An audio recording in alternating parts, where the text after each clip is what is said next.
kutangazwa kwa kifo cha mwigizaji Don Mlangeni Nawa ambacho kimeacha pengo kubwa nchini Afrika Kusini. Don Mlangeni ambaye ni baba wa watoto watano ameripotiwa kufariki hii leo tarehe 16 Aprili mwaka 2025 akiwa na umri wa miaka 65. Kifo chake kimepokelewa kwa majonzi makubwa na mashabiki na wapenzi wa sanaa nchini Afrika Kusini na duniani kote. Katika kipindi cha uigizaji cha zaidi ya miongo mitatu, Don Mlangeni alijitolea kwa sanaa na alijulikana kwa uaminifu wake na ufanisi wake katika kuigiza. Kazi yake imeacha alama kubwa katika tasnia ya uigizaji Afrika Kusini.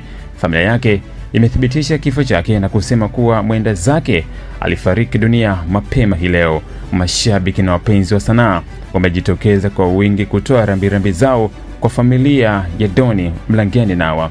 Don Mlangeni Nawa atakumbukwa daima kwa mchango wake mkubwa katika sanaa ya uigizaji na kwa ufanisi wake katika kuigiza.